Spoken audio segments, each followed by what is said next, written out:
Oh yeah, everyone. Hey.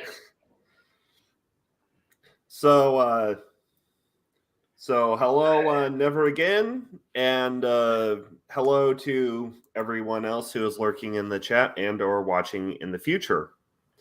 So because Fury, Shazam 2, Fury of the Gods, released on Friday, I figure might as well talk about the movie that it's the sequel to. Yeah.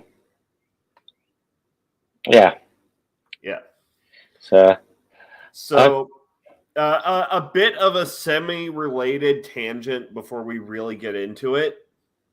So to all the people who bitch about Marvel shoving Carol Danvers down everyone's throats because they're trying to be woke, you're only half right.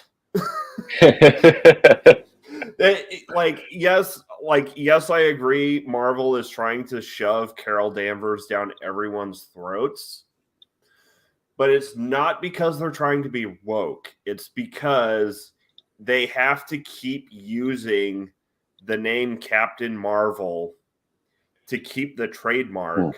They've got to keep the trademark active to keep using it, and until Kamala Khan was created, Carol Danvers was the only bearer of that superhero name that actually latched onto people, or that people actually latched onto.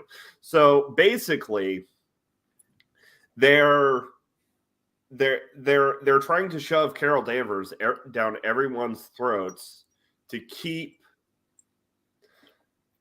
DC from scooping the trademark back up, because the original Captain Marvel is now a DC property after a bunch of legal shenanigans and corporate sales.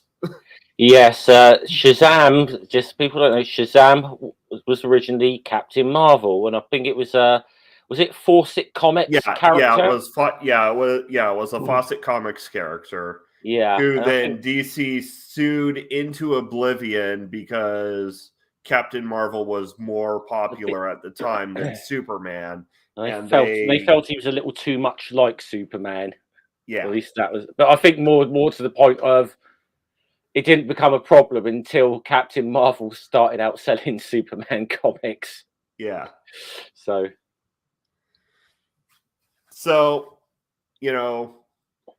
we're talking about one of the few good post DC or post Snyder movies to come out of DC. Yeah. There's been some good. I mean, there's been one or two good ones. I mean, and I think, I mean, the first Wonder Woman film was pretty good. Yeah. I actually think Birds of Prey was very good as well. That was quite funny. I haven't seen Birds of Prey. The first Aquaman was decent. Yeah. But Shazam was their biggest success. In our attempt to make a franchise all at once is crumbling around us because we picked some guy to spearhead the project that doesn't understand how comics work. Yeah, I think I just don't think the DCEU sort of really, even now, I'm not quite sure they figured out exactly what they want to be. And I think obviously we just, of course, with Snyder to begin with, okay, it's going to be dark because it's Zack Snyder, and one or two. I mean, I will say his cut of Justice League, I think, was much superior to the theatrical one. That's about the best thing I can say about Zack Snyder's Well, on I DCU. haven't seen it. It's actually, I mean, in a way, it's a long ass movie. I mean, really, it should have been a mini series, you know, is what it should have been. But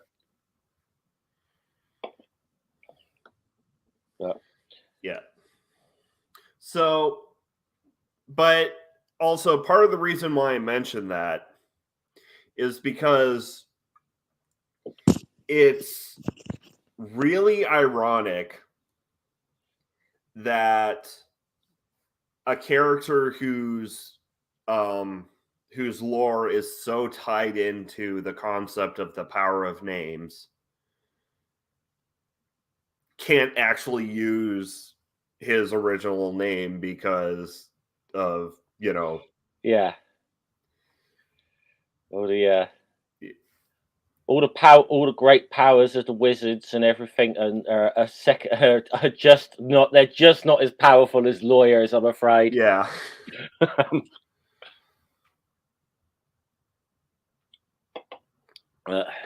Yeah. It is definitely ironic, though. Yeah.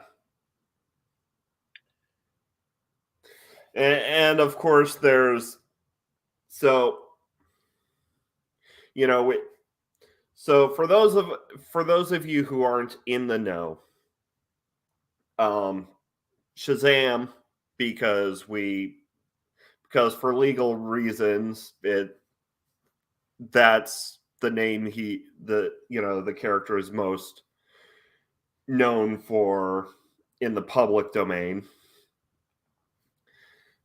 because of aforementioned legal problems, is a young boy named Billy Batson who, when he says the word Shazam, which is actually an acronym, becomes an adult, superhero with the wisdom of Solomon, the strength of Hercules, the endurance of Atlas, the power of Zeus, the courage of Achilles, and the speed of Mercury. Hmm. And hello, native atheist.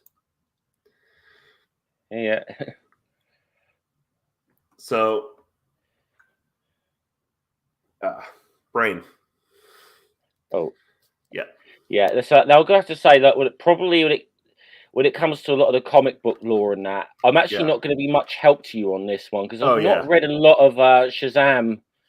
It's one sort of like comic line I've not read an awful lot, so I don't know that much of the lore or whatever, or how much justice they did to it with this film or anything. So, well, I just enjoy this film. It's a good bit of popcorn. This movie, it's just a good superhero movie. Now here's so did you catch the not so subtle Snyder bashing in the big third act fight? Oh, which I probably didn't actually. I should have been paying more attention. So when Shazam and Dr. Savannah are having their big blowout fight in midair, you cut to a kid who's got a Batman toy and a Superman toy, and he's smashing them together. Oh and yes, and then he sees Shazam and Dr. Savannah out, right outside his window, and he just drops the toys. I should have seen that as a dig at Zack Snyder. I didn't pick up on. My brain didn't go there, but I should have picked up on that really. But I've got to say, I feel like nowadays, like Mark Strong, he's becoming like the new go-to guy if you want a British villain in movies nowadays. I kind of feel like he's sort of starting to feel that sort of, like, I don't know, Alan Rickman, Jeremy Irons role. He's not quite as good as either of those two at it, but he seems to be if you want a British villain these days, go to Mark Strong.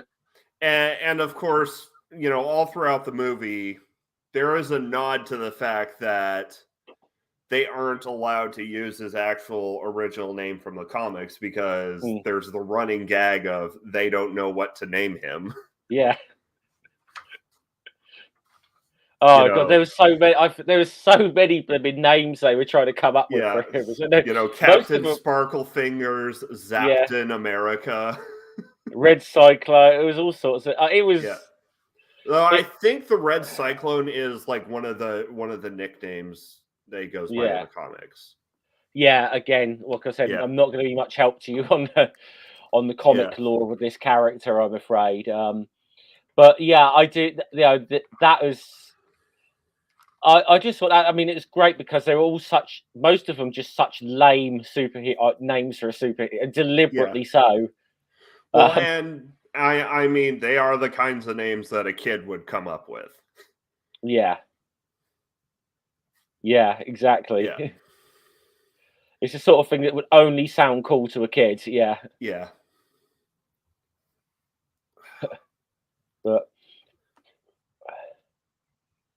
yeah, I mean, it's I mean, and obviously, I mean, I'm sure this is it's just sort of a thing that's been. I says that it's nothing too like sort of shocking or original in terms of the sort of themes in the plot of like a kid having to become a hero and it's all kind of standard in that respect, but it's well there is the like. I mean, there is the fact that his hero's journey is really about discovering, who his family actually is. Your family isn't related to you by blood. Your family is who you choose to make your family. Yeah. And I'm gonna say the kids in this movie are excellent as well. Yeah. Especially the little girl, Darla. She's I'm a good sister. She's brilliant. She is so brilliant. And I mean, okay, might be getting ahead of ourselves now, but of course, when they all become superheroes at the end, and like like adult superheroes, and when she saves the guy that she thinks is Santa. Yeah. I just because she still believes in Santa. That's brilliant. Well, because they still have their minds are still the same. They're they just get super powered adult bodies. Yeah, exactly. And that's what a lot of the fun in the first act is because that is exactly what a kid who is granted superpowers would do, just like faff about with them. I'm gonna say the wisdom part of his superpowers isn't always on display here. We can safely say that in this movie. Yeah. Because it's kind of the thing in a way. I mean, I suppose. See, I'm gonna say because I think a lot of people think that like Spider-Man is the first kid to be a superhero, and they forget about Shazam. Well, yeah, because that's the thing is, Shazam or Captain Marvel was created in the 1930s, and a bunch of people latched onto it because it's the ultimate power fantasy. Well, it's the ultimate power fantasy for a kid. Yeah. And, then DC, tied Fawcett Comics up into a decades-long legal battle where they, faded into obscurity. And largely during the Silver Age, the child, the child role was always a sidekick. Yeah. The role that like, we didn't have. You had your Robins, your Bucky Barnes, all that. Yes. Yeah. We didn't like between Captain Marvel and, and Spider-Man, we didn't really have, you know, a kid. Well, and even, you know, then Spider-Man wasn't really I mean, he was, you know, he was a teen. He's a teenager, yeah. Yeah, but you know, we didn't have a, you know, heroes during the Silver Age. I mean, Spider-Man debuted in the Silver Age, but you know what I'm saying. Yeah. I mean, because like I said, because technically, I mean, you know, like I said, Shazam is is a golden age comic. You know, this is but so. they were more about, you know, something, you know, something that you had to aspire to be because of, you know, the CCA was all about promoting good behavior by watering down, you know, what material was present in comics. Is why the superhero genre is basically envelops all of comic book media to the point where they're, you know, largely synonymous, is because during the Silver Age, the superhero genre was basically the only one that you could tell engaging stories with, under the restrictions. But, and I mean, like I say, I guess what I like what they do with this movie with that kind of hero's journey thing is that even when he sort of first is discovering his powers, even though he's talking a lot about superhero, he is doing really all the things, you know, you just expect a teenage boy to do. Yeah. I'm not going to be. I was going to say this now. If I was suddenly, you know, if I was like 14 and suddenly, you know, was be able to transform into this fully adult body, yeah, the first thing I'm going to go and do is buy beer. Yeah. Yeah, I'm gonna go. Yeah, I'm gonna go and get served alcohol. I'm gonna go into an adult establishment, shall we? You know, gentleman's club, shall we say? That's what the hell? What else is a 14-year-old boy gonna do? You know. And like one of the best gags of the movie. Oh yes, I don't go on, Ray. I don't. You know, of course, that's the first thing a teenage boy would think about. Yeah. Why are you covering your eye? Why are you covering my eyes? You're not old enough to see that. Oh, it's like glitter, not from them. Yeah, that is definitely the best gag. It's like, you know, just think of it anywhere but here, like to get them out of this place or whatever. Where do you think a 14-year-old boy's mind is going to go? Yeah. You know, I got to admit, I forgot about that gag, and I watched that this morning, and I was just like, I laughed my head off at it. Yeah, but you know, that's part of, you know, I think that's part of what made Shazam so, you know, successful in terms of, you know, of post Nolan DC movies, is it was the first movie from DC that used its subject material for fun. Yes, and definitely. That's something that, you know, DC was, you know, sadly lacking, because, you know, they were following Zack Snyder's, I think every comic book should be like Watchmen. Yeah. You know, creative vision. Yeah. Yeah, and as I said, I do think, like I said earlier, I think the DCEU it's definitely struggled to figure out what it wants to be and become its own identity, isn't it? And it's like, so we tried this whole, like, because it's Zack Snyder, everything's got to be dark, you know. Now, I mean, and they're probably thinking, okay, like, you know, we'll go in a different direction to Marvel or whatever, and you know, and knowing obviously how successful like the Nolan Batman films were, which were very dark, and so let's go. But the thing is, you don't just be dark for the sake of being dark. Yeah, That's where the problem with. I mean, you know, like I mean, Superman is not supposed to be a dark character. Superman is supposed to be the big blue Boy Scout, you know? Yeah. And, well, that being said, this movie does get very dark in places. It has its moments, yeah. Yeah. Like, seriously, I wouldn't suggest showing it to anyone under a mature 10. Yeah. Like, specifically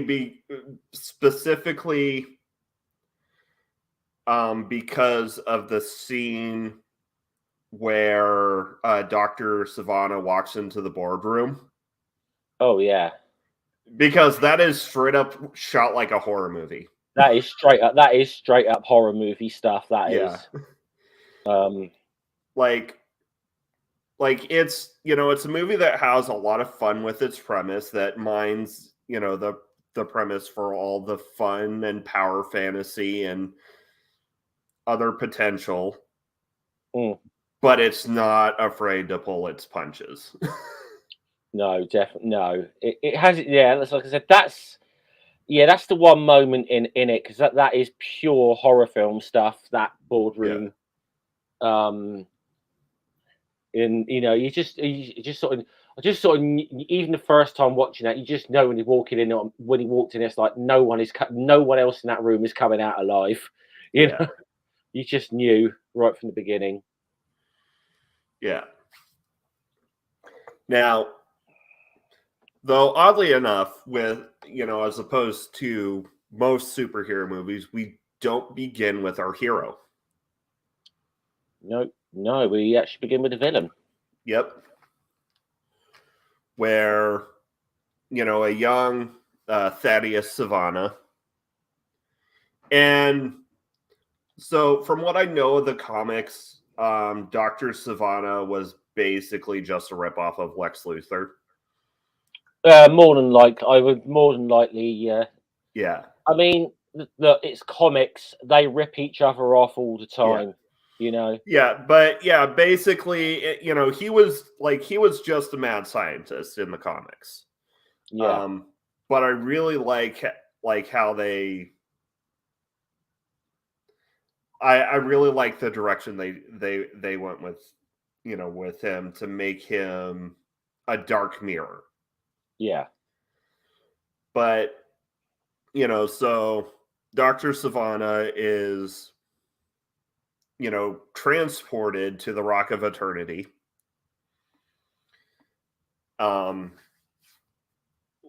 Where the wizard SHAZAM, explains that he is a candidate to be, the champion. Yeah. Who will help keep the 7 deadly sins in check. And, keep them from running rampant across the world. Yeah. But, he's got to be pure of heart. And spoiler alert, he's a villain. Do you think he's pure of heart? Yeah. So basically what the wizard does is he takes this boy who doesn't have the best home life because his brother is psychologically abusing him, and his father is enabling it. And this is one of the things I'm going to say about the boardroom, that whole boardroom thing, the aforementioned boardroom thing. Yeah. Part of me got a little satisfaction seeing him throw his brother out the fucking window. Actually, I've got to, because it's almost like you bullied him for fucking years. Look what's good now. Look what happens to you. Yeah. And and to test him, to make sure he's really pure at heart, if there is even really is such a thing as a person who is pure of heart. And the film very much leans in the direction of, no, it's just people who people are people. But what you do with your situation is what determines whether you're a villain or a hero. Yeah. But, the wizard, who, you know, isn't like it like as far as I know in his modern depictions, he is very much like they like in so in the early comics he was your basic, source of power, mentor, origin story, you know, Yeah. insert old wise guy here. Yeah. But the film takes the fact that, hey, he's technically using Billy Batson as a child soldier and running with it. Yeah. But He- so yeah. he takes he takes this young Thaddeus Savannah who is, doesn't have the best home life and is desperate to desperate to prove himself, and exposes them to, and it exposes him to the direct influence of the 7 deadly sins Mm. as a test of character. Like what, like I get that you're wanting to find someone who can resist who can resist the allure of the power, because Yeah. absolute power corrupteth absolutely. And when he brings Billy to the Rock of Eternity, he explains that it was because of a former champion who used the powers for revenge. And I know you say you don't know enough of you don't know that much of Shazam lore, but I bet even you can guess who he's referencing. Right. Hold on. No, I don't. No, hold on. I'm drawing a blank here. I'm going to kick myself when you tell me. So a man from the ancient kingdom of Kondak who is known as Teth Adam, but is perhaps better known by the superhero name or the anti-hero name Black Adam. Okay. Again, another one. I know of the character. That again, lore. I'm not. I know there was a Black Adam movie recently, wasn't there? Yeah. Recently starred in it. Recently featured in a movie starring The Rock. Yeah. So yeah, I don't know. I'm just Dwayne Johnson in superhero movie. I don't know if that's something that sounds that appealing to me, but I mean, yeah. it looks good. Yeah. I'm willing to give it a shot, because I mean I am somewhat a fan of the Shazam brand. Yeah. And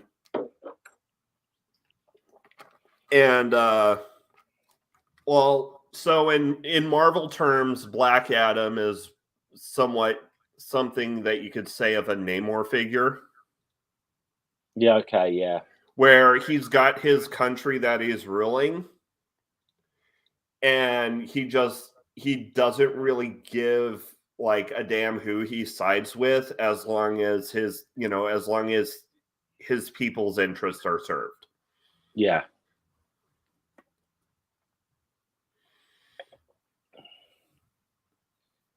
Also, Yeah. speaking of Namor, Wakanda Forever is a great movie. I've yet to watch that, so yeah, I watched it when it dropped on Disney Plus last month, and great movie. Cool. I'll check that out at some point. But of course, this kid with all this pent up issues succumbs to the 7 deadly, the influence of the 7 deadly sins. Almost takes the eye that is keeping them in their prison, and is banished from the Rock because he is impure of heart. No, he just failed your very, very fucking dumb test, quite frankly. Yeah. I mean, it's I mean, what's his? Is this? Explain to me. What's his deal though? Like taking kids who clearly have troubled backgrounds, Yeah. to try and take this Well, this test. It's I like look listen. Somebody I once saw. I think it was a documentary on the Emperor Nero, and I think it was Tony Robinson. He said, "You take a 16-year-old kid with really fucked up home life and make him the most powerful person in the world. What the yeah. fuck do you think's going to happen?" Now I'm not sure if that, like, because we only really see, his encounter with Billy and his encounter with, Yeah, Savannah. Oh, there goes Jeff. But we do know that the Seeking spell had brought several others to the Rock of Eternity, but we don't know what their home life was like. So I don't know. so Nah, but no. as I was saying, we do know that the spell had grabbed a bunch of other people, Yeah, and we don't know what their home lives were like. no, nah. I mean, So we are, yeah. I suppose, in fairness, yeah, we are. I'm going off of limited evidence here, I suppose, but and especially since the fact that due to the fact that you know Savannah is in the story is constructed to be a foil to Billy. yeah, So it makes sense that they both have, messed up home lives one way or another. I mean, because we do know. I mean, I think there's obviously we do know there's other people that, because we do see the woman who's been interviewed about had a similar experience and who failed the test, and because you get the feeling that Savannah, obviously, he came that close to it, and it's become as a kid, it's become a lifelong obsession for him to obtain that power now, Yeah. to seek that out and obtain that power. And to prove that he was right and not crazy or just looking for attention. Yeah. And also, you see the map with like all the pictures of people, and you see clips of a bunch of interviews as well. So, the wizard Shazam has been, searching far and wide. And, this is another instance where it's lifting more from the modern rebooted comic lore than the original, because in the original, Billy was indeed pure of heart. Yeah. And that's kind of why the wizard was picking children, was because children are more likely to be pure at heart. And which is, of course, brings back the whole, dude, you're making child soldiers, how are you the good guy in this? Like even under the old original construct, there is messed up implications, but in this interpretation goes with the more modern rebooted origin, where Billy wasn't chosen because he was pure heart. Billy was chosen because he was the last shot. Yeah, that's definitely the that's because he couldn't even really give him the proper test, because they'd already the things had already escaped. So really, Billy is his last throw of the dice here. for his and champion. Billy is like in the modern Origin reboot comic, which I think was also which I think Neil Gaiman might have had a hand in. I forget. Like Billy actually also, it was like Neil Gaiman or Jeff Johns, one of the bigger DC names. Billy actually chews him out as like, you're not gonna find anyone pure of heart. Why are your test is bullshit. like Billy, in the comics, Billy gives the wizard a piece of his mind about this test. Kind of acknowledging the issues with it. Yeah. It is searching. I mean, really, you're looking for someone who is totally pure of heart. It's like, you might.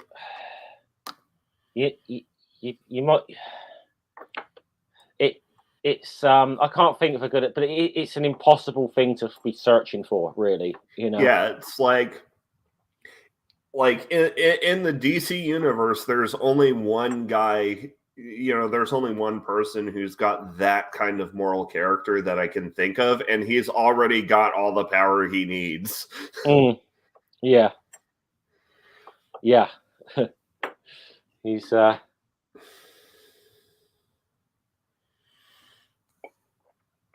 that's so, but as I said that, I mean, yeah, so we've got this here. Billy, obviously, he, like I said, he gets this pattern. I do love the little interplay between him and the other kid, though. Yeah. So Freddie, is that the name of the Freddie. other kid? Freddie. I did like, who is the Freddie is the bit of the like comic book nerd kind, and like just knows all these things. I do love the interplay that it's essentially it's the other kid who is not like a psychic. He's the kind of the mentor figure in some ways, but also, and he's a great source of like comic book commentary in this movie as well. Yeah. Where and that's another thing that I like about this movie is that it's like instead of like doing the Marvel nod and a wink, it feels like the meta, the somewhat meta commentary in Shazam, or the commentary on comics as a whole or comic book media as a whole is much more organic and subtle than what we get from a Marvel movie. Yeah. It's done well here, I think, and I point to my example where you didn't even realize that the dig at Snyder was a dig at Snyder. Yeah, exactly. If it had been a Marvel film, it'd have been more obvious. If it was Deadpool, they would beat you over the fucking head with it to make it that obvious. But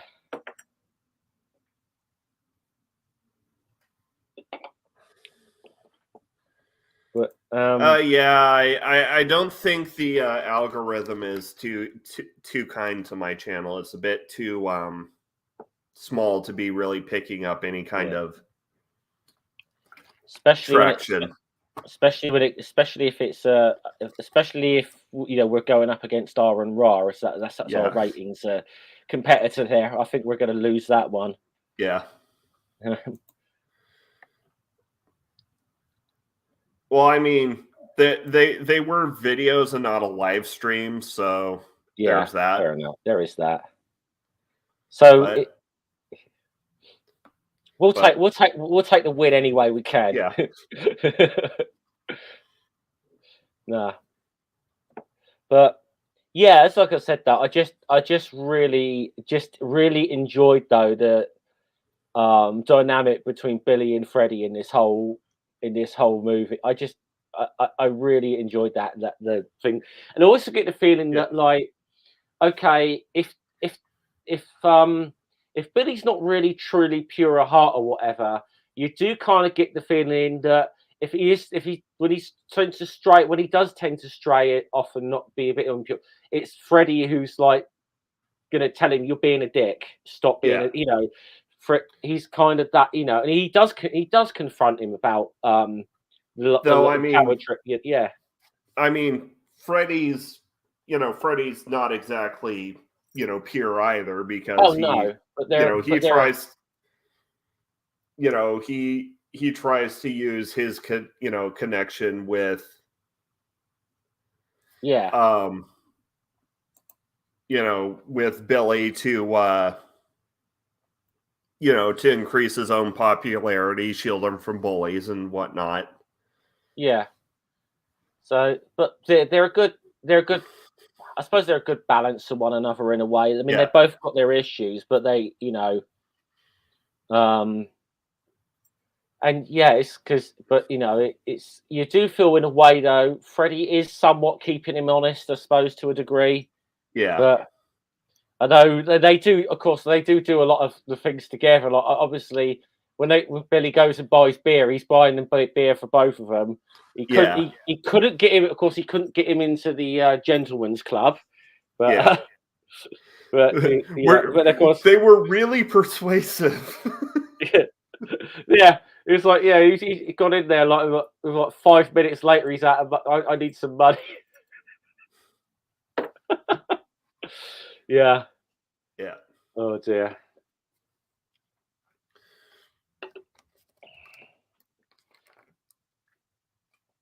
But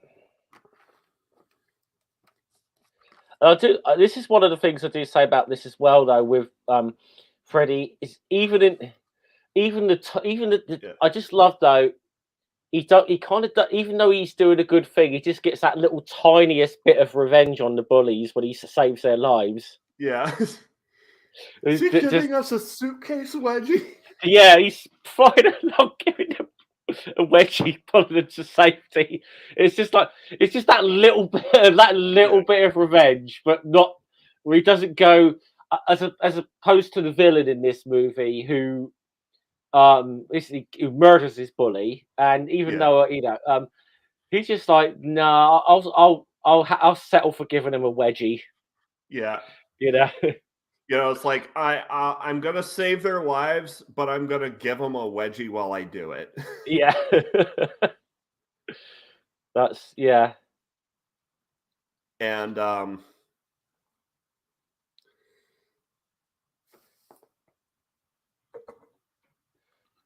but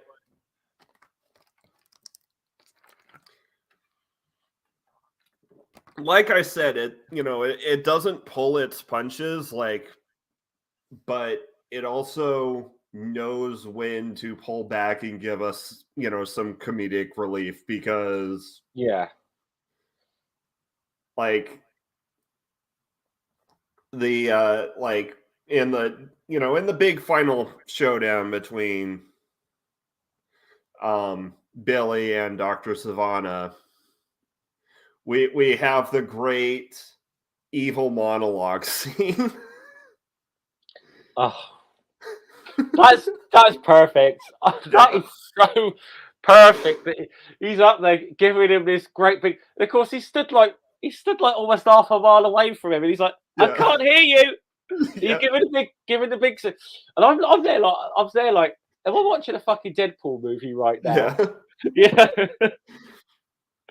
But like I said, the meta commentary and jokes feel very more feel more organic to Yeah. the lamp shading that we'd see in most other comedic superhero movies. Yeah. Like I said, this one works on so many levels. Yeah, it's Yeah. just And like I said, that's what I think. What I like about it is I don't think, like I said, they've not done anything in this movie what I'd call necessarily original. It's all sort of things that have been done before. This is just done well. It's it's like okay, you don't have to reinvent the wheel with the superhero genre to make something really good, Yeah. and something that stands out. And I think this movie sort of is good evidence of that. Yeah.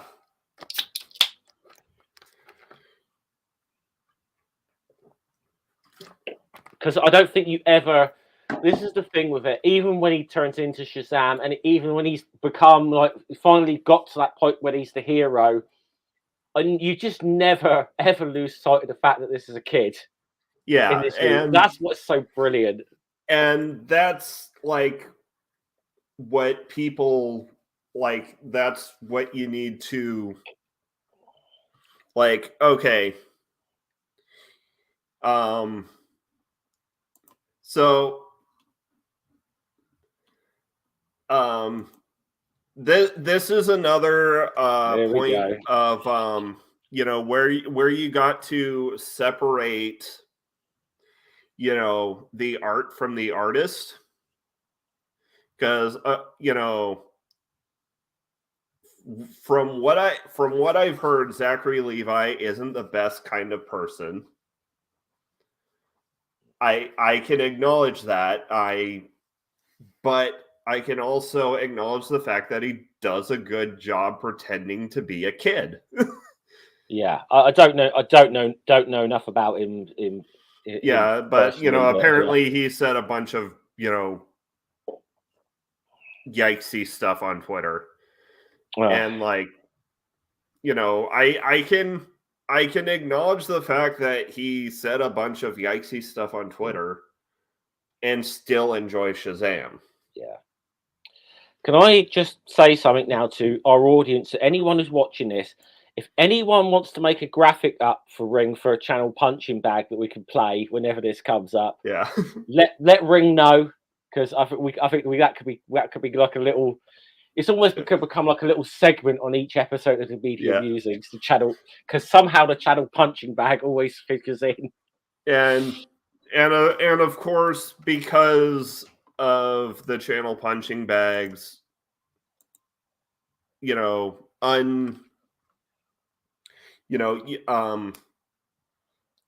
unavoidable impact on culture, we do get the Harry Potter name drop. Yeah. I'm trying to remember. I do remember hearing it. I'm trying to remember what bit of the movie it was in this morning.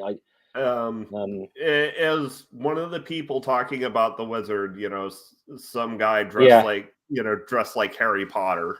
Yeah. Yeah. And also, I during the scene where I will give this as something of a content warning for those who are particularly sensitive. When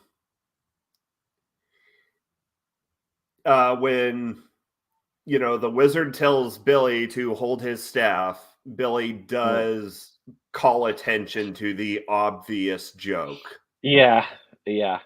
And that may make it uncomfortable for some people. Yeah. It's yeah. The wizard tells Billy to grab his staff and say his name so that his powers may flow through him. It's kind of, there is a bit of but I feel I see how that that might not. To me, I just sort of saw that as a way as like, again, teenage boy, his mind's going to go there, or it's going to make that. It's almost like the cold like Beavis and Butthead thing, like He said Steph. Yeah. It's kind of that. Yeah, That's kind of where how I saw like it. But it's a good joke, mm, but it's also an uncomfortable joke, and it's yeah, done in a way to call attention how uncomfortable the joke is. So I figured like people who might be triggered by something like that should have the warning. yeah, that's a fair. Yeah, that's a fair. I mean, that's a fair warning. But yeah, Yeah. that's just how I took it though. It's the teenage boy Oh yeah. and the mind's going there because, and like I said, I immediately think of like the Beavis and Butthead kind of Yeah, humor. and I You know. mean, this weird old guy magically pulls your subway into his realm Yeah. and starts, spouting all this crazy stuff about how you're going to be his champion and defend the world. Like Yeah. that's not the most that's not the most trustworthy situation. Yeah. I think I'd be. Yeah. It's very difficult to say what you'd feel in that actual situation, really, because Yeah. it's all just which gives me a feeling that the wizard Shazam has got is yeah his people approach is pretty fucking bad, to be honest. But Yeah. Oh, I mean, he's been sitting alone on the Rock mm, of Eternity for God knows how yeah, long. mm, I mean, he still thinks he can find someone who's pure of heart with his bullshit test. yeah, yeah, It's it's only up until the test breaks where he's like, okay, yeah, you're fine. I've yeah, got no other choice. yeah. It's like I said, it's so it is kind of like I said. Yeah, again, though, he is like you said, child soldiers. He's effectively pressing Billy into service here. Yeah. um, Which is, like I said, I mean, obviously that's been a part of this. Well, I mean, mm, it's been a part of the Shazam mythos since the beginning because, kid power fantasy. mm, But it is also like pretty fucking yikesy when you think about it, and the film does acknowledge that. yeah, And I think that's the best. I think that's the best thing that the modern reinterpretation has done is acknowledge the fact that you know making making child soldiers into superhuman weapons is not a good thing to do, yeah, Charles.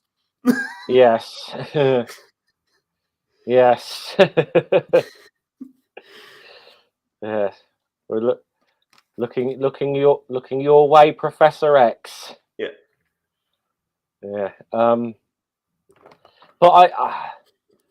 but I mean, I think, like I said, but but the whole family, the kids in the group home, Yeah. that's it's just brilliant, and and the foster parents as well. Who obviously taking in all these kids. Yeah. It's just a really, you know, it's Yeah, it's a really great dynamic. Yeah, I mean, I'm just reading up that apparently this like family dynamic is a thing of in the comics. This family of Shazams. Yeah. I think the foster home is a modern, in reinterpretation / invention. Yeah, But yeah, even earlier in the comic, in the Fawcett comics, like Freddy became Captain Marvel Jr. yeah, Mary became Mary Marvel. Like there was a whole Marvel family before yeah. there was even a Marvel comics. Mm, yes, because And this and this is the thing. Let's say original Captain Marvel here. Nothing to fucking do with Marvel Comics. Nothing to do. Because I think was it they still went by Pop Comics back then. I think there was it was Timely Comics, wasn't it? Now they had a stint as Atlas Comics, didn't they, as well? Yeah. And then obviously then Marvel. But like I mean, Fawcett was the publisher, but a lot of the comics were called Whiz Comics that Captain Marvel, I think, first appeared in. Yeah.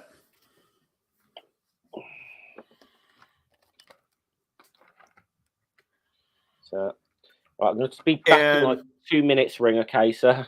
Yeah, and so since we're on to comic history, there is like a lot of little nods to the original comics. Like for instance, but they're really really subtle, and you wouldn't really get them unless you're into Shazam lore. Like I think the most obvious one was the most obvious of the Easter eggs was calling out Black Adam.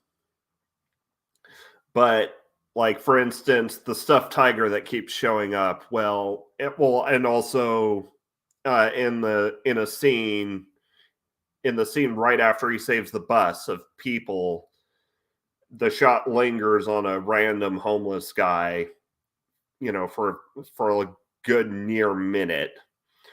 This is a reference to a character called Mr. Tawny, who is a homeless guy who is a friend of Billy's when, in the days when Billy, instead of growing up in a foster home, Billy was an actual street orphan because this was the 1930s, and called Mr. Tawny. And he was actually a Rakshasa or like a were-tiger. Something of that nature, and I think he worked with the Wizard. I can't name it off the top of my head. And in the first shot of the Rock of Eternity, we see a caterpillar in a jar, and when Billy's there, the jar's broken. That caterpillar is also a Shazam villain. He's like a telepathic caterpillar because comics in the 1930s were weird, like even by comic standards, like very much throw it against the wall, see if it'll stick. I think his name is like Mr. Crawley or something like that. And of course he shows up in spoilers, he shows up in an end credit stinger. Like the crocodiles playing poker were actually also a nod to some old Shazam villains as well, like the Monster Society of Monsters. Like comics wise, like Shazam knew that its target audience was children, and they used it as an excuse to go extra off the wall zany. We're gonna make weird stuff because it's comics and it's supposed to be fun, and also we're making these during World War II, so there is going to be racist depictions of Japanese people because it's World War II. Hi, sorry, I was listening in. That's the name of that caterpillar character at the end, is it? Is it? We're not like Mr. Crawley. I can't remember what his name was, but yeah, there is. Is that a little like dig at Aleister Crowley? Sounds a bit like that. I'm double checking. Yeah, because. But Mr. Mind, that's his name. Mr. Mind, okay. Yeah. I thought that was like an Aleister Crowley kind of reference, Yeah, no, which would have been. So his name, I'm going to say would have been pretty difficult. Is Mr. Mind. He is like a telepathic. He is a telepathic, caterpillar. and Yeah, because comics. Yeah, and he leads something called the Monster Society of Monsters, and in the scene in the Rock of Eternity where they're like opening all the doors and there's the the crocodile men playing poker. I think that's also a reference to people, and I think that's also a reference to the Monster Society of Monsters. yeah, Um, and you caught that the tiger was actually a stealth Easter egg as well, right? yeah. Yeah, But no, I wouldn't have known that though without you telling me. Because, yeah, as I said, not Shazam's lore, not my wheelhouse. Um, yeah. But like I said, those Easter eggs are like small and unobtrusive, yeah, and they're callbacks to that fans of the property will catch, mm. but That's probably the best way to put Easter eggs in. yeah, Actually, though, I think is that so that look, if you're like, I'm going to totally miss them, but yeah, if you're familiar with the lore in the comics, um, yeah, it's good. It's good. That's what I call good fan service. If you can yeah, put something in that fans are going to know, but not everyone is going to necessarily get. I think yeah. that's a very good way of doing it. And then of course we have larger, DC Yeah. call outs because Freddy's got his replica batarang, and Mm. he's got an authentic bullet that bounced off Superman. Yeah. That was, I gotta say, but as much as I said about Freddie being the mentor or whatever, and like Jesus Christ, I that is probably not the way to test the bullet power in the shop. Shoot him in the face. that, that could have gone so fucking wrong. It's like, okay, great, he's immune to it, but I don't know. It's probably just not where I probably wouldn't have done a pressure test like that. Yeah. you know.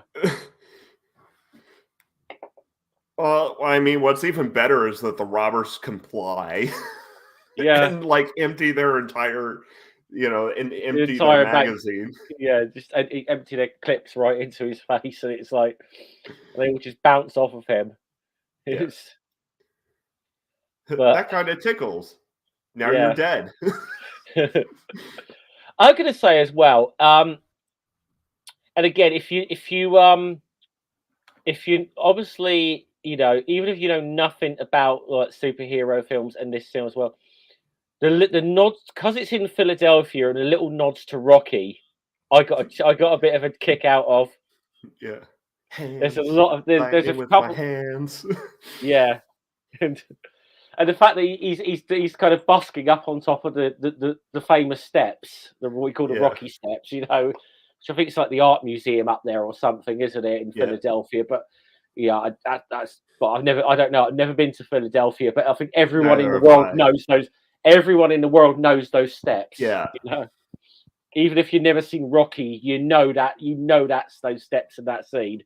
It's Like I you know what? I'd go so far to say as even if superhero movies aren't your thing, or or if you want to maybe get into superhero movies,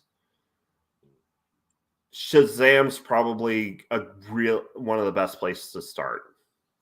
yeah, I I think so.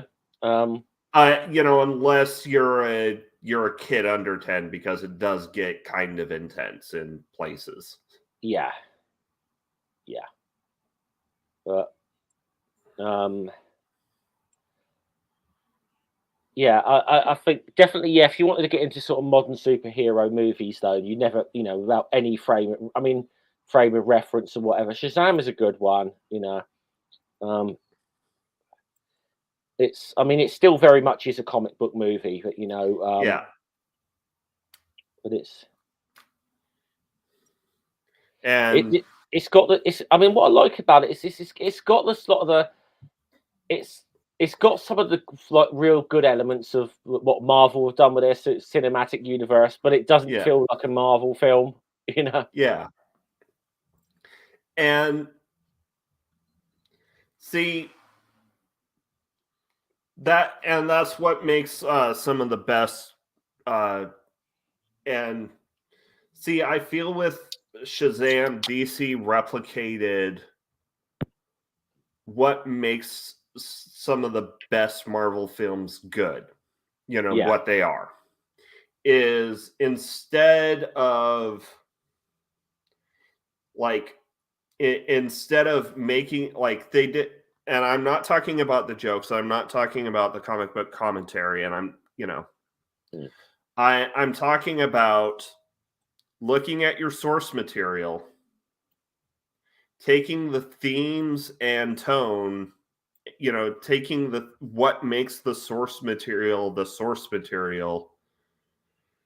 and adapting that. yeah, Taking like because you know Black Panther, you know, isn't a great movie because it's a Marvel movie. Black Panther is a great movie because it's Black Panther. yeah. Um, you know, I've just got to or be. I think that's probably the last Marvel film we covered on the channel, wasn't it? Or I don't know if we've done any since, but um, I know Black Panther's one of the. It's definitely one of the best what Marvel films, yeah, without a doubt. or for a another example, The Dark Knight is a great movie, Yeah, not because it's dark and gritty, but it's well, I mean, it's because Batman's one of those characters that you can make dark and gritty and make it work. That's yeah, or like Man of Steel's iffy, like so iffy because mm, Zack Snyder doesn't get why Superman is popular. yeah. I Like mean, Zack I Snyder mean, doesn't get why Superman works. yeah, yeah. I mean, I think like, look, he probably would have been, well, okay, apart from the fact that actually he didn't really do as good of a job as he could have done. But I mean, like, if you've just given him like a Batman thing to do on his own, I think Snyder would have done better because he could have gone to that dark and gritty place with a Yeah. Batman film. Even though, say when he did Batman versus Superman, yeah, there was all sorts of problems with that. But Yeah, I mean, I to make that kind of a call, I think I'd have to see his Watchmen. that's not bad, actually. I'll say that's not bad. It's pretty. It's fairly faithful to the source material, Well, I'd say. because I mean, I saw his 300, and he took an anti-fascist satire Mm, and turned it into fascist propaganda. yeah. Um, like I was so upset with what he did. I made two videos, or rather, I made a 40-minute video that I had to split into two, Mm, deconstructing what he did and how he made, you know, yeah. yeah, how he made an anti-fascist satire into fascist propaganda. And I'll be right back. Yeah. No worries. But yeah.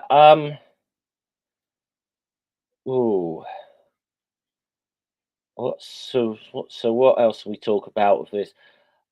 Since Ring comes back, I definitely want to talk more about the other kids in the family, though, because I think some of them, especially the little girl, Darla, that was brilliant. I Like I said, I do think the incorporation of those kids was really good in this movie. Um, hey, but okay, but just having a little read of some stuff there because Right. Sorry, I kind of lost there. I said I definitely want to talk a bit about the kids at a point, though, Yeah. in this movie, because I think they were all pretty. I mean, obviously, I think the little girl was the strongest of all of the other kids, Yeah. apart from Freddie, obviously, Yeah. because Freddie's the main. Um, No, but no, no, she's not the strongest. She's the fastest. yeah, she's. I mean, like, if, Yeah. you got obviously that Mary's like the older. She's the older, more mature Yeah. member of them. I'm gonna say actually the video game reference, the fucking Mortal Kombat references in this movie were Yeah. great as well. Um, And and I just love the fatality. well, You know? not just Mortal Kombat, but also Street Fighter. Yeah. Oh You know, yeah. because when right, he's shooting when the video game kid is shooting his lightning, he says Hadouken. Oh, dude, no. I just remembered that I did like, because obviously the one of the kids is an like obsessive gamer and that, but I just loved that all that No sodas after dark. It's dark. Yeah. When did it get dark? Yeah. And I'm gonna say, I mean, I will say, it's the one thing in that thing is when Billy as Shazam, and this is obviously before Mary's work, they've worked it out. The bloody that crappy advice he's giving to Mary, trying to be like the big. He's trying to always put on the superhero kind of thing and like give the kid advice, and the fucking advice he's giving is awful. Well, to be fair, in this, in his point of growth, he hasn't. That's where his mind state is because he's had to live alone. Well, he hasn't had to, but he's pushed himself to live alone because he thinks that his mom is looking for him, but we learn that that isn't exactly and that's where he has his family is who you choose your family to be realization. Yeah. And that is, the hinge where we turn from Act 2 to Act 3. Yeah.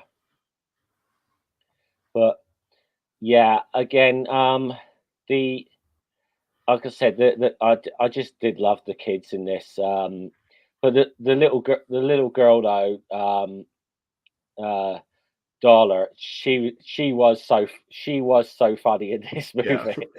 I'm a good sister. She has some of the best lines in this movie, I think. And it's the fact that because she's like the really talkative one, and of course she's the first one who discovers, other than Freddie, obviously, the secret that Billy and Freddie are keeping. And to her credit, she doesn't. You think she's going to blab immediately? To her credit, she doesn't. She can keep a secret. Yeah. But as I mentioned it earlier though, like as the whole suit, and then she saves the mall Santa, but of course, she's still young, and she's still a young innocent kid, even if she's in the body of a grown woman. And it's like, I've met Santa. Yeah. Also, I didn't realize this the first time I watched it, and only realized it on the second, on this most recent rewatch. But that's the Santa at the mall and the Santa at the carnival is the same Santa. Yeah. Yeah. Because we have this "oh no, not again" moment when the demons start appearing. Yeah.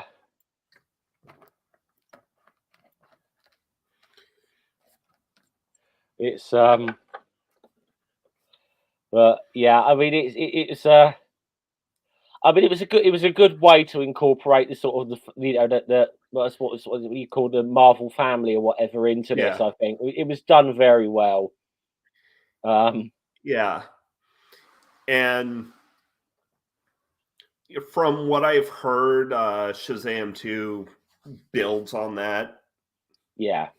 Where part of the part of the dramatic tension is from the fact that Billy's aging out of the system.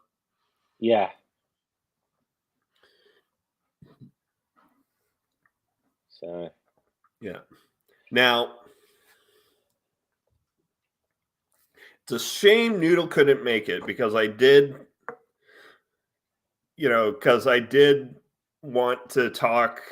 I did want to pick their brain about, well, not really classical, but how like we spent a whole month talking about classical reception, and we yeah. kind of touched on it a little bit during the Sandman, but not as much as I would have liked because he killed a puppy. Yeah. But like you can't really call even though most of his name is Greco-Roman, is lifted from Greco-Roman gods and demigods, Yeah. and a Titan, Yeah. and then And a Jewish guy. yeah, and then the one random Jewish king who kind of bought his way in there. Yeah. It's like the magic, the mythos system is very Christian. Like, because of, for one, the importance of 7, the 7 symbols 7 times. Yep. The 7 deadly sins. Yep. Well, also the fact that Solomon's in there in the first place. Yes, indeed. Like,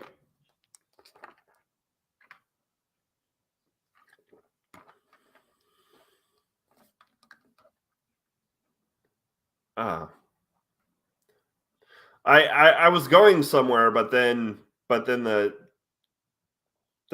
train track disappeared. Christian themes. Yeah. Well, not sort of. I mean, like as far as comics built off of Christian mythos, unless you're literally got someone making comics based off the Bible, which has been done. Yep. like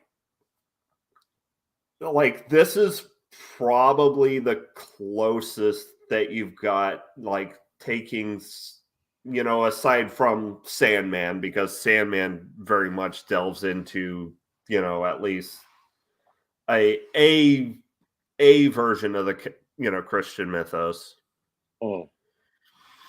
Sandman dives into a lot of mythos, as though that doesn't it, to be fair. So, but and especially the fact that in at least evangelical terms,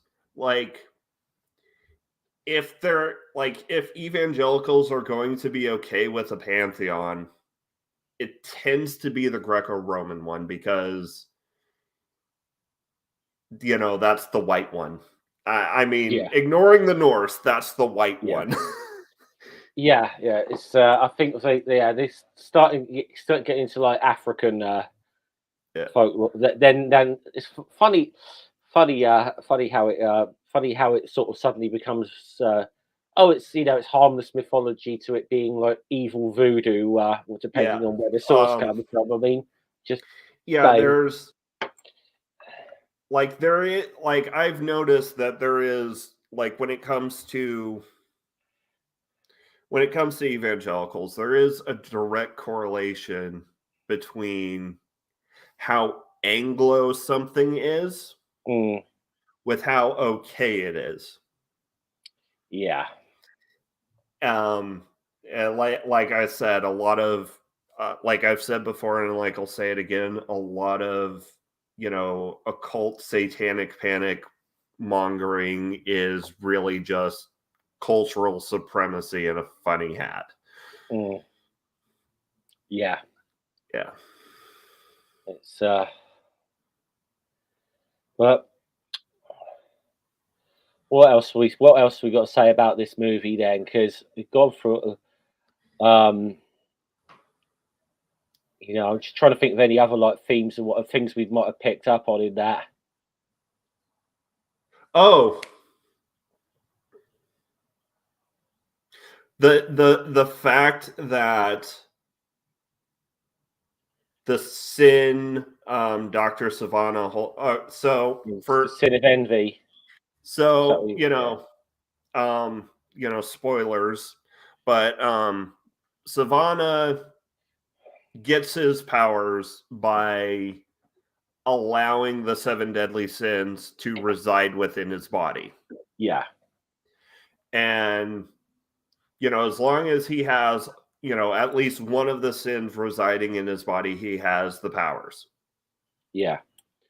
The one that always seems to revolve, which we find out in the end, the one that seems to always never leave him is envy, which is probably obviously a big part of his own problems, his own issues. How in the boardroom scene, Savannah goes through, oh, what's your sin that you're particular to. And his father's like, I'll give you money, I'll give you the company. What? Yeah. And it's like, it's greed. Yeah. Well, I feel that Savannah, holding on to envy is because that's his. He is envious. He is envious of how his father, loves his brother more than him, because obviously the brother was a golden child in that situation. Yeah. He's obviously envious of Billy because he was given made the change. He was given what he believes. Billy was given what he believes should have been given to him. Yeah. He made his life's purpose hunting down the power that was promised, that he believes was promised to him, the power that he is envious of, and taking it. Yeah. And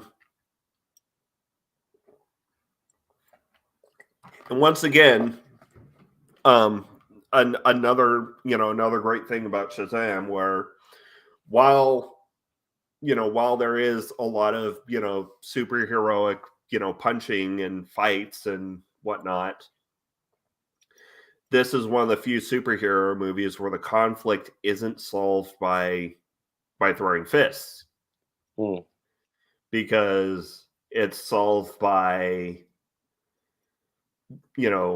Billy taunting the demon out. Yeah. And it's solved by brains over brawn, and which is something maybe that wisdom of Solomon finally get coming through for Billy a little bit. Then at the end,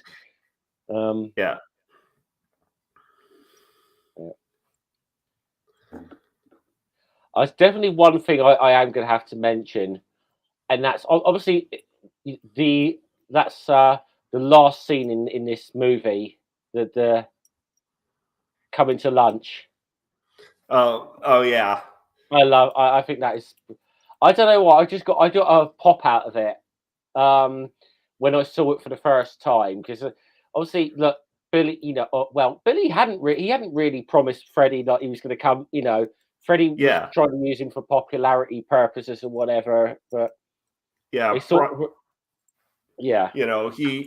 basically just tried to manipulate him into doing it.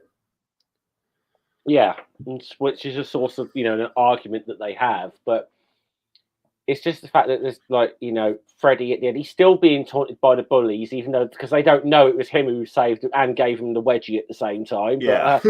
But he's still being, and still like being shunned by everyone. And then obviously the family come and sit down with him because they normally don't, because they're on different break periods and stuff. Yeah. And of course then Shazam walks in and it's like, hey, my best buddy friend, and everything, which it was all very good. But then it's the whole, oh, by the way, I invited a friend. Yeah. And I love it just because you get the first few bars of the Superman theme, the original John Wood, the proper Superman theme. Yeah, they just and then there's this like, it's all of a sudden you don't see you just see the suit like there down, don't you? In the suit, and it's like I don't know why. I kind of popped for that when I saw that this movie for the first time. If I remember right, they actually did use it, like Henry Cavill was actually in that scene, but I think he was still growing out his facial hair for The Witcher, so that's why you don't ever see his head. Yeah, which but I think what made me pop was just hearing it was probably the original Superman theme, even though you only heard the first few bars of it. That's probably the thing that made me pop. It's like, how much better would it be if they actually could use that Superman theme in one of the DCEU movies? It would be so much better. And then you've got the like kind of in credits, like the pre-in credits animation with like the drawings of Shazam just clowning the other heroes. Yeah, I've seen that sort of done with some other sort of super. I think one of the Spider-Man films did something similar, didn't it? But yeah, it's like I said, just it's just the good fun of this movie, I think, as a whole. And then we have our in credits stinger where Savannah's in a like padded cell drawing arcane symbols all over the walls. And we have the caterpillar. Yeah, the aforementioned caterpillar. Yeah, Mr. Mind. So, obviously a teaser for something. But like I said, I can't think of too much that's bad to say about this movie, though. Really can't.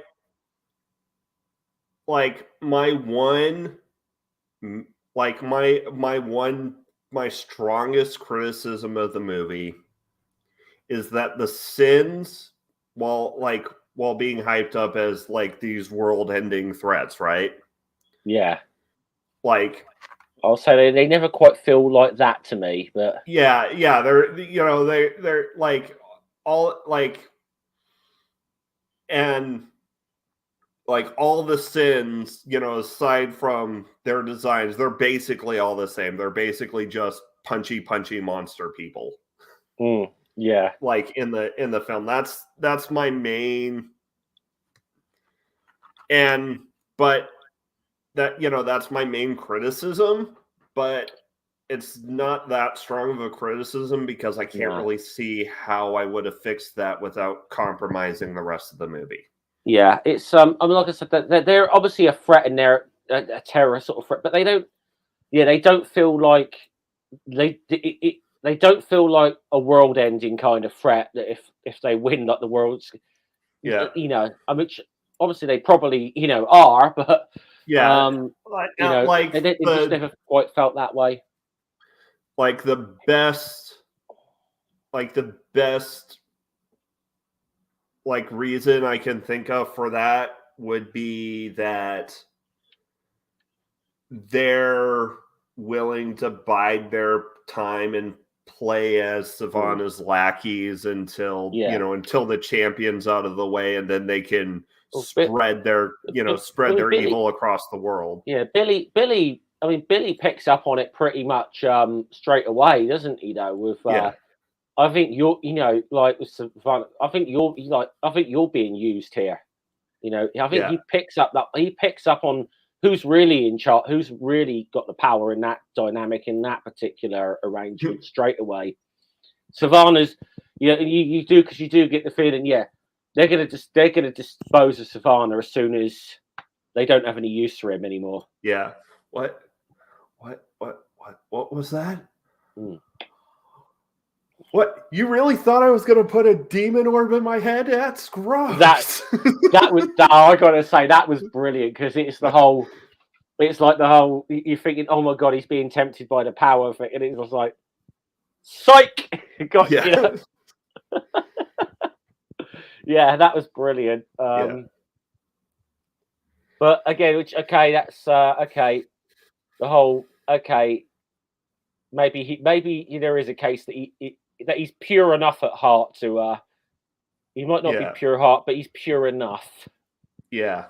Or at least once he gets his heart into the right place, and that being connected with his found family. Yeah. I think that I think that's about it. I think we've about talked this out. I think we have, because like I said, there's nothing, I'd say, overly complicated about this movie. Yeah, it's a good bit of, and it is a good bit of popcorn. It's just very, very, very enjoyable, and like I said, this is definitely one of the better DCEU movies, which I know might not sound like anything particularly too much of a but I said, because there's been quite a few misses with the DCEU. Yeah. But this one is very good. And I will say that despite really enjoying the twist with how the scrolls were handled, I'll still say that this was the better Captain Marvel movie released that year. Yeah. Yep. Yeah. So I mean, if you just want to turn your brain off and enjoy a good popcorn action comedy, it's good for that. But it also does a lot of good, it does a lot of good introspection on what makes people, and it does a lot of good, comic book media commentary as well. Yeah. Yeah. And like I said earlier, this film in a lot of ways, it doesn't really do anything original in sense that it's all things that have been done before, but doesn't matter, because what they've done well. Yeah, it's done well. That's the main thing. And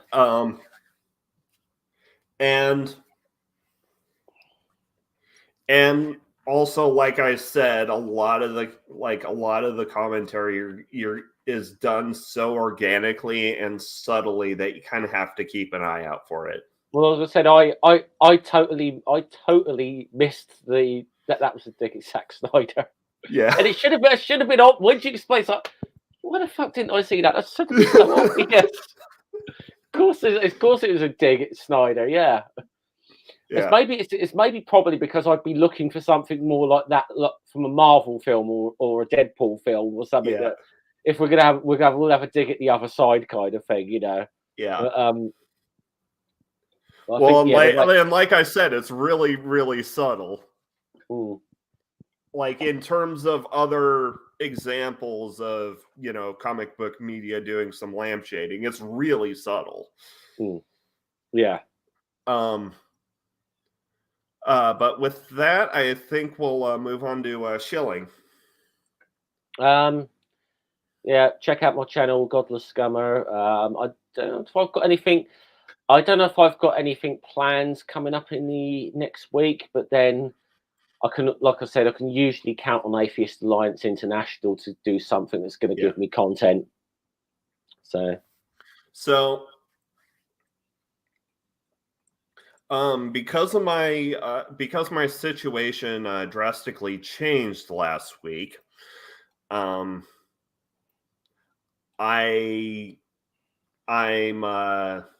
not sure if I'll have the time or the spoons to do much edited content.